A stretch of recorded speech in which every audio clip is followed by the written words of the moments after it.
Salut, on se retrouve aujourd'hui pour faire un topo sur le mois de juillet. Et à Lyon, ça a été un mois chaud. Il fait nuit, mais avec les chaleurs qu'on se tape en fin juin, là, faut trouver des solutions. Alors, j'essaye d'innover.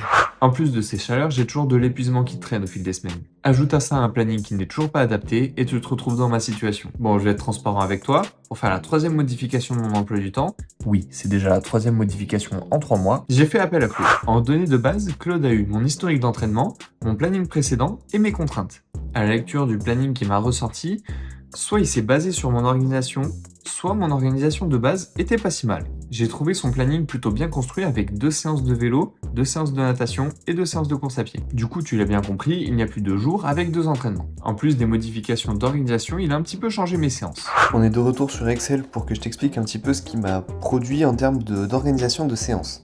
J'ai l'impression que pour organiser les séances, il s'est vachement basé sur le fait que je prépare un marathon. Mon marathon arrive le 4 octobre et donc c'est dans 12 semaines.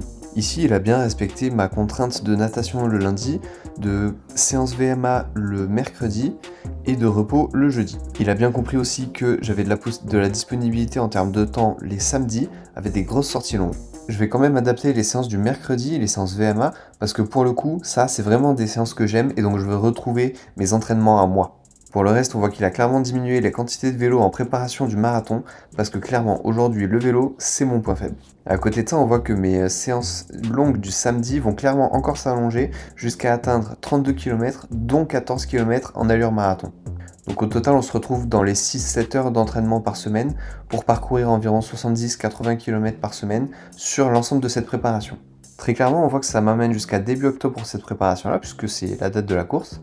Et clairement, ça match à peu près mon organisation, celle que je souhaite en tout cas, de prolonger mon entraînement VMA pour ensuite passer sur un entraînement qui fera augmenter mes seuils de lactique. Je te mets juste un petit extrait où je te parle de ce seuil lactique. Bon, on est le... Je sais pas, je m'en fous, on est fin juin, là, me fait pas chier. À la base, c'était censé être une sortie EF, mais j'ai pas respecté parce que j'avais pas la tête à ça. Du coup, je suis sorti plus rapidement. Mais j'ai fait 15,5 kg et j'ai mis 1h20. Donc ça fait 5-7 de moyenne au kilo. Mais surtout, j'ai eu une montée, enfin 2 montées. Ça me fait un D+ de 2,50, de 250 mètres sur toute ma sortie. Tout ça, là, c'est même pas le sujet.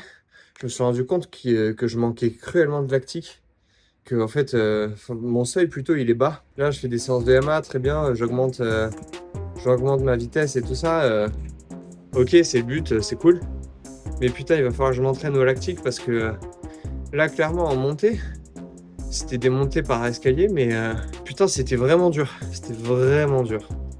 Donc, clairement, il va falloir que j'entraîne ça.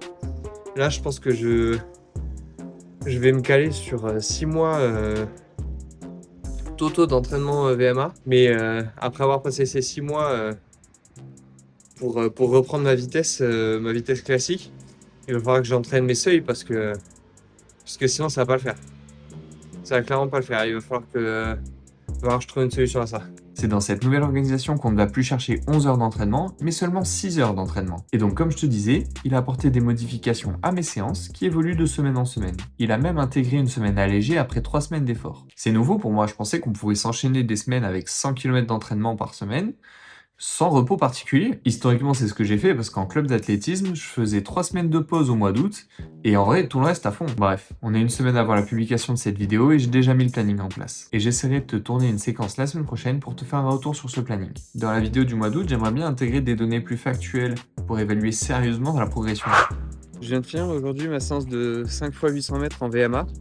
Et j'ai pensé, mais comme je note toutes mes données d'entraînement, j'ai mes données de la première séance de 200 mètres que j'ai fait. C'est une séance où je fais 2 séries de 10 x 200 mètres. Et la prochaine séance de 2 séries de 10 x 200 mètres que je dois faire, c'est la semaine prochaine. Donc dans la vidéo du mois prochain, je te le dis clairement, tu auras une update performance. J'espère vraiment que je me serai amélioré. Mais bon, a priori ça, tu le verras dans un mois. Du coup, je te dis à dans un mois. Allez, salut!